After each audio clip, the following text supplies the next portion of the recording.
Estamos de volta com o programa Abrindo a Bíblia, falando hoje sobre a condução dos espíritos. Aqui o texto grego fala do espírito imundo, pneuma. Ele não está falando de Satanás, falando de espírito. Espírito superior e espírito inferior, uma classificação que a doutrina nos fala. E as pessoas sempre acham que só se comunica ou só chega junto do homem o espírito inferior. Se o inferior pode chegar a tomar posse, subjugar, obsediar, por que é que o superior, que é muito mais elevado, não pode? Aonde é que fica essa racionalidade e essa coerência? E Jesus fala com a maior naturalidade. Veja o que ele diz no versículo 43 de Mateus 12. Está na nossa telinha desde a primeira parte do programa. Vai continuar aí porque nós vamos explorar. Ora, havendo o espírito inferior, o imundo saído do homem, anda por lugares áridos, buscando repouso e não encontra. 12:44. Então ele diz: voltarei para minha casa, donde saí. E chegando, acha desocupada, varrida e adornada. Olha que coisa interessante. Por que ele anda por lugares áridos, buscando repouso e não encontra? Porque diziam, a crença naquela época de Jesus, é que os espíritos inferiores saíam e iam vagar nos desertos, ali em Jerusalém, Israel, na Judéia, no Vale do Arravá, ali junto ao Mar Morto, é deserto por tudo que é lado. Então dizia que os espíritos saíam e iam vagar. Que coisa interessante. Eu queria fazer uma breve pausa aqui para dizer a vocês que quando eu precisei, pela dor, eu fui chamado para a doutrina espírita, eu também tinha muito preconceito com relação ao espiritismo. Eu achava que essas coisas de falar com o espírito, ter a ação do espírito, era coisa lá de Satanás, como muita gente pensa em outras religiões. Mas quando eu tive pela dor, comecei a ouvir vozes, a ver entidades, que eu comecei a me apavorar e descobri que não adiantava ter medo, os espíritos não se afastavam por causa disso. Descobri também que eu não estava invocando, chamando nenhum desses espíritos. Pelo contrário, eles vinham, se aproximavam de mim sem que eu chamasse. Eu ouvia as vozes deles, eu os via e nunca chamei nenhum. E declaro aqui para você, meu caro companheiro de doutrina espírita, e qualquer irmão de outra religião, pastor, padre, qualquer um dos meus amigos de outras religiões, eu queria dizer a vocês que nos meus 31 anos de espiritismo, eu nunca chamei nenhuma entidade. E mesmo assim elas vêm.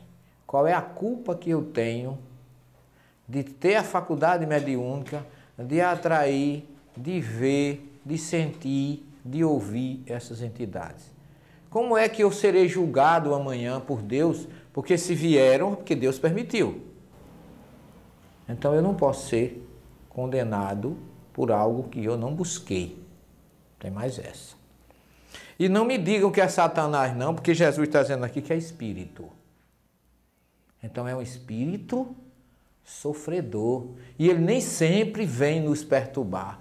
Eles vêm pedir ajuda. A gente não dá, ele transfere para nós o sentimento que os envolve. Se é uma dor de cabeça, se é um enjoo, se é um mal-estar, se é um arrepio no corpo, se é uma indisposição, se é uma vontade de chorar sem você saber por quê. Isso eu tive bastante. Eu, no começo no meu despontar da minha faculdade mediúnica, eu vou dizer a você, eu sofri bastante. Sofri por quê? Porque eu fui imprudente. Eu desacreditei numa realidade que eu desconhecia e eu negava. E eu descobri depois que a mediunidade é como braço, pé, mão, olho. Você não pode fugir. Deus lhe deu. E se Deus lhe deu, você não pode fugir dela. E que a mediunidade é uma coisa fantástica. Através dela a gente cresce, a gente evolui, a gente salda os nossos débitos. Eu estava numa situação difícil naquela época, e quando eu conheci a doutrina espírita, que eu comecei a estudar Kardec, que eu comecei a frequentar a nossa casa espírita, e que eu vi enxoval, feira, as pessoas ajudando aos necessitados, em silêncio, dando com a mão direita, que a esquerda não visse. Eu fiquei na verdade, me questionando, como é que dizem que isso é algo de Satanás? Aí eu me lembrei de Jesus. Satanás não pode expulsar Satanás, que seu reino seria dividido.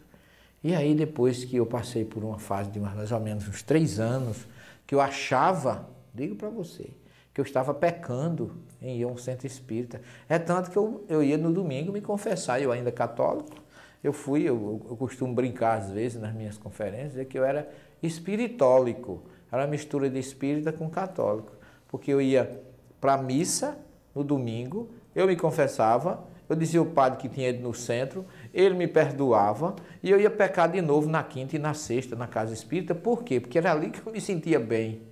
Curiosamente, eu não queria ir, mas quando eu ia à casa espírita, eu saía tão bem, tão tranquilo, dormia bem. E aí eu fiz a opção de pecar na quinta e na sexta, me purificar com o padre no domingo e começar tudo de novo na semana seguinte. Até que um dia, observando essas coisas, eu fiz uma prece a Jesus e pedi a Ele que me desse uma luz, porque se eu estivesse no caminho errado, eu queria que Ele me mostrasse. E eu abri o Evangelho de Marcos, no capítulo 9, versículo 38, e lá eu vi a seguinte citação. Tiago e João se aproximaram de Jesus e disseram, Mestre, vimos um homem que não nos segue, conduzindo espíritos, expulsando espíritos, e nós o proibimos. Ao que Jesus respondeu, não devias ter proibido, porque quem é por mim não pode ser contra mim. E foi a partir daí que eu deixei de ser espiritólogo e passei a ser espírita. Porque se eu estivesse enganado ou errado, seria o momento de Jesus ter dito a Tiago e a João, fizeram muito bem, isso não é correto, isto não existe. Mas Jesus diz exatamente o contrário. Você não devia ter proibido, porque eles fazem o que eu faço. E quem é por mim não pode ser contra mim. Então nós espíritas, apesar de todo o preconceito, os espíritas do Brasil e do mundo promovem um favor. A tarefa espiritual é muito bonita de ajudar esses irmãos sofredores que se aproximam dos médios, que os atraem pela sua aura, pelo seu perispírito, e aí conduzi-los, explicá-los, ajudá-los a se libertar do seu sofrimento e da sua dor. Mas nós vamos não saia daí. Nós vamos para um pequeno intervalo e continuaremos na última parte do nosso programa. Até já.